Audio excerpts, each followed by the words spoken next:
Hi there, welcome to BSF Recovery Team. Well, we're back in Mackinac. We're actually dollying down the trailer this time because we want to check out this town. It's kind of late in the evening, but we're going to check it out and we'll be back with you tomorrow. I'm coming. This is Main Street. Looks pretty cool. All right, let's check it out.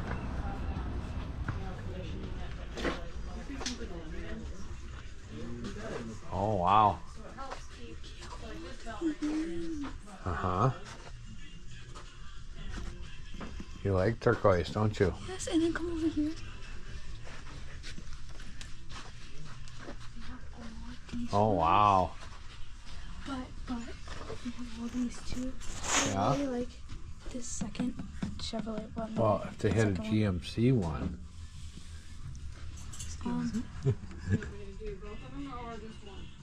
I don't know how to read. Oh. See a lot of that? Yeah. You see, if you look right about there, that very top one right there, it's the Mackinac Bridge. Ah.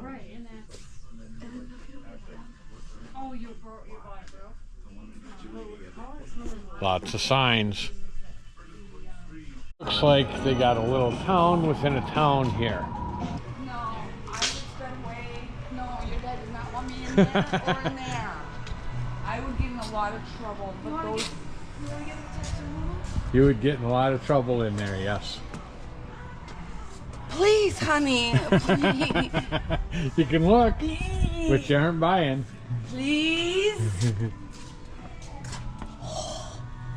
Oh, look at that up there, honey. We can go look. Oh. Abby, I'll be back. We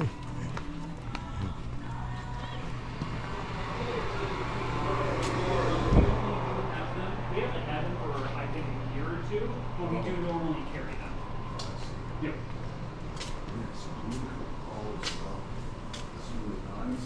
It's only $50. Look how beautiful she So a is. mixture, some of it's going to be over in China, some of it's going to be India, some of it's going to be Pakistan, and then some of it, mainly these pieces right here, and this one, and Mara's in heaven. made here in the U.S.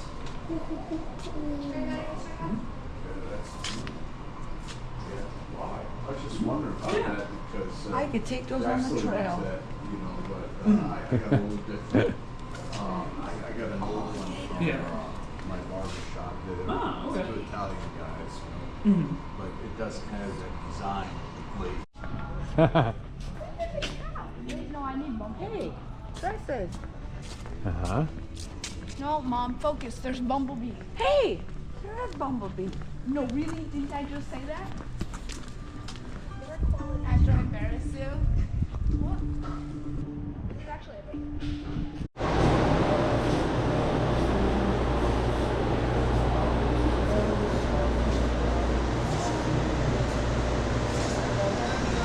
Do you want to eat pizza for dinner?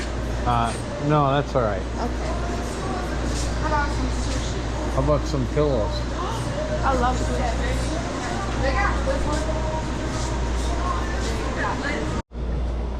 That one over there is still open. Most of them are closed. That one's open. That one's open. That one's open. That clothes shop is open. Let's go to that one first. This is a nice hoodie. Uh-huh. It's not my usual hoodies, but Well, it's the morning, and we're gonna go check out this town. We checked it out a little bit last night, and saw some pretty neat things, and we're gonna go check out some more. This town in Mackinac is pretty cool. It's definitely touristy, but pretty neat. So Mara wanted to come take the tour of the lighthouse.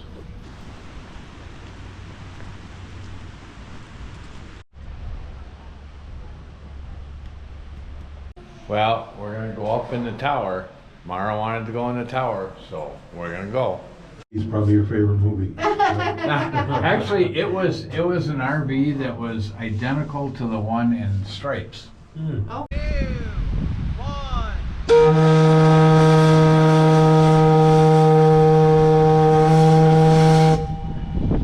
So this is one of the things I wanted to do. I wanted to check out the Coast Guard Icebreaker. It's turned into a museum and I want to check it out. Well, we're on board the Mackinac Icebreaker.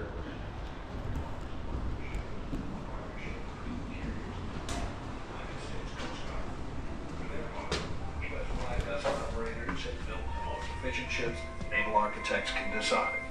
The largest U.S. flag lakers are more than 1,000 feet long and haul more than 60,000 tons of cargo each trip. So this is the ward room, the meeting room. Pretty nice. Got a big long couch over there. This was the Chief Petty Officer's mess. Beside you there are the 3 boilers for this ship. They use radiant heat to keep the sailors warm during the winter time. There you'll see a small work area. Some of the tools are painted orange, so they'll contrast against the ox blood red floor or the battleship gray color of the engines they're working on. Yeah. This item right here is a high pressure air compressor. Each engine room had its own. This was used to assist turning over the diesel engines. They had to use air assist to turn over the engines. So I'm about to show you. Mind your head as you come under and through. What we have here to your left are 2 of the 6 Fairbanks Morris diesel electric locomotive engines. These are 1938 models. This one closest to you here is Elwood. The other one is named Jake. They got to name these 2 engines only because these were the troublemaking engines of this ship over Korea. These are 2-cycle opposed engines. What that means is it has a crank on the top, and this is a crank. On the top and the bottom of this engine, each engine, though it's 10 cylinders, it has 20 pistons in it like this right here. And they all fire at the same time and vertically, straight up and down. It's got a vertical shaft that connects the 2 together. Now these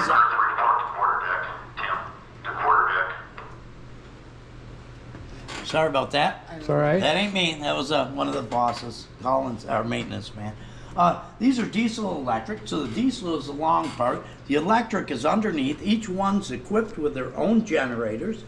Them generators make the power that feeds the electric motors underneath their floor below this. They're hooked to the shafts and the propellers of this ship. This ship has 3 propellers. It has 2 on the stern. They're 14 foot in diameter each, and they weigh around 10 tons. They're made of solid steel. It has this prop here that's underneath the bow and sets back in about 15 yards or so. This is 12 foot in diameter, and its replacement prop is the one up front by the road. This prop had 2 jobs. Number 1 was to wash the hull of the ship and keep ice and slush from building on it, freezing on it, causing friction and slowing the ship down. Its most important job, though, is it drew the water out from underneath the ice as they were approaching the ice, allowing this part of the bow to ride upon it, and the sheer weight of the ship alone is what broke the ice. This ship weighs 10,400,000 pounds, which means it displaces over 5,200 tons of water. So you set this ship in the water, 5,200 tons of water goes somewhere else. That's a lot. This is her outer hull skin right here. Huge sheets of this were welded onto her. It goes from her keel, which is low center, all the way around the ship to nearly halfway up. We call it the ice line. This small 6 by 6 inch piece of steel here weighs nearly 20 pounds. Ooh. Anywhere that touched the exterior hull of this ship, the hull touched the exterior ribs of the ship. If you'll notice, the ship is built 16 inches on center, just like the walls of your house, all the way through. That was welded down both sides of the I-beam, 100%. All that work was done in a Toledo shipyard in the early 1940s by 13 women. So 13 women welded this whole ship together during the early parts of World War II. A testament to the work that they did, yes. And we do have a room set up. We actually have a picture of the 13 women who welded this ship together. A testament to their work they did, that 80 years later this ship does not leak. We don't run the bilges at all. She's been here 18 years. She doesn't leak a drop. Testament what these sailors did are all up and down the sides of the ship, and the dents and the scrapes and the gouges that are in it. That was all done by ice. And I'd just like to let you know that when these men, and later on women sailed on the ship, were out there, their lives were in peril at all times, especially breaking ice. Wow. They were actually the only ship in the Great Lakes moving. So there was no one to come and help this ship if she got in trouble. She was all alone. And she was fighting Mother Nature at some of her worst. Yeah. The longest I've heard she was entrapped in the ice was 20 hours. So she was breaking through an ice field for 20 hours till she got herself free and moving again. Wow. In 62 years of her history, 62 years, she's never been stuck. She's undefeated champ. Now, when you said she was stuck in the ice for 20 hours to get moving, She was- how much diesel fuel did she go through? Well over 10,000 gallons. Well over. So how much does she go through every hour? Well, it depends. If we're breaking ice and she's struggling really, really bad, it could be almost 600 gallons per engine per hour. So 3,600 gallons an engine per hour. Wow, and how much can she hold? 347,000 gallons. Wow. I wouldn't want to pay that bill. No, about 1.3 million or 1.4 million. She was also equipped with what we call healing and trim tanks. Fill these tanks full, they're built into the sides of the ship. They fill these tanks full of lake water, hold several 100,000 gallons of water, and they could actually move that every 90 seconds from one side of the ship to the other with high pressure pumps, causing her to heal or to lean up to 20 degrees if need be. So she would lean into the ice that may be entrapping her. Huh. Wow. And when they're fighting through a big ice field, that they want to try and go 6 knots or so, but they may only be making a mile an hour through it. And what's the thickest that, or does Everything it's ever met in the Great Lakes, I've heard thicker than the deck you're standing on to here. Solid blue lake ice. Most of the films we're showing, she's walking through 4 to 6 foot of ice. The one you 4 see to when you 6 get feet. Yeah, of ice. Yeah, the one that's showing on the galley TV was so when you go out of this little room and then you'll go up 2 ups. Let's say you'll be in the galley. That TV is showing her, and they say she's walking through 4 to 6 foot of lake ice, and we're just steady as she goes, and she just it's like a tank on water. Don't ask me how it floats. It's just one of those things. That question, only the great Oz knows, I guess. But yeah, I mean, everything on this ship, it has a replacement because they had to be reliant on themselves. Yeah. And So- did you have a doctor on board in case someone Yes, finally we got did. hurt? Yes, we did. or- Yes, we did. Full time, she lived right on board. She was a nurse practitioner, but she would go talk to somebody, let's say in Traverse City was her doctor that said, okay, give them morphine, give them, give them antibiotic, give them whatever. She went through a doctor on shore. Huh. Here's our main galley. Temperature outside is probably 17 or 18. There's our kitchen.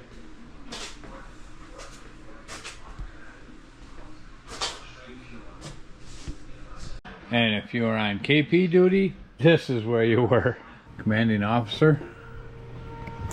And this was the captain's quarters.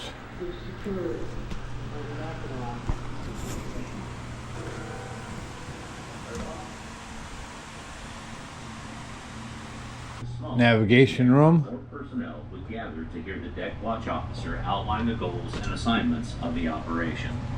And the bridge. Talk tube, also called the speaking tube. It would be used by the officer of the deck, positioned on the flying tube, to communicate with the helmsman.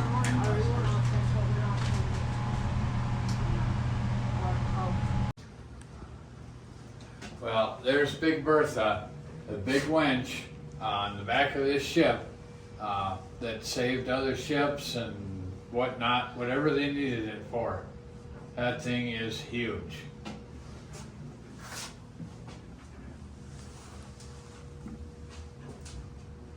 That cable is 2 inches in diameter.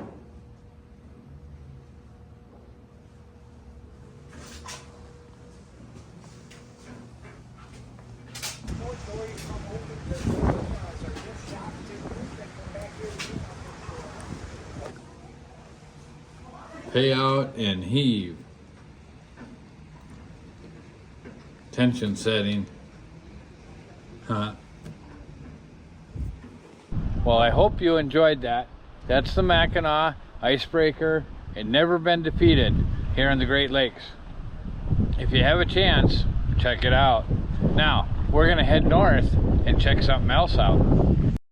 Well, we're going back across the bridge and we're heading north. You know what's just north of the Mackinac Bridge?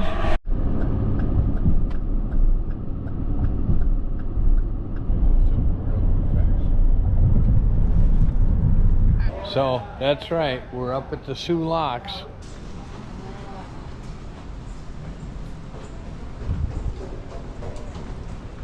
We'll go up top. Well, unfortunately, we missed out. The only big ship that was coming through the locks this day already came through early this morning. So the only thing that we had left was the tour boat. One's carrying the American flag, the other one is a Canadian boat. Okay, so is that Canada over there? Yep.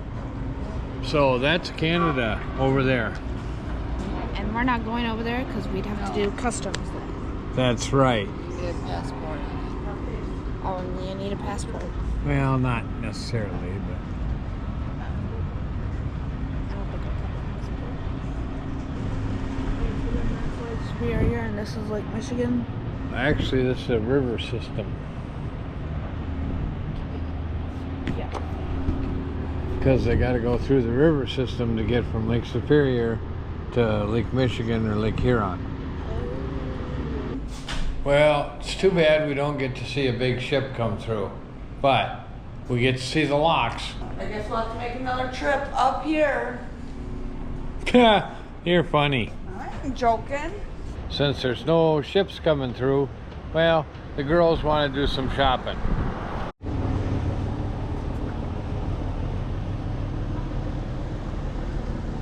Still shopping.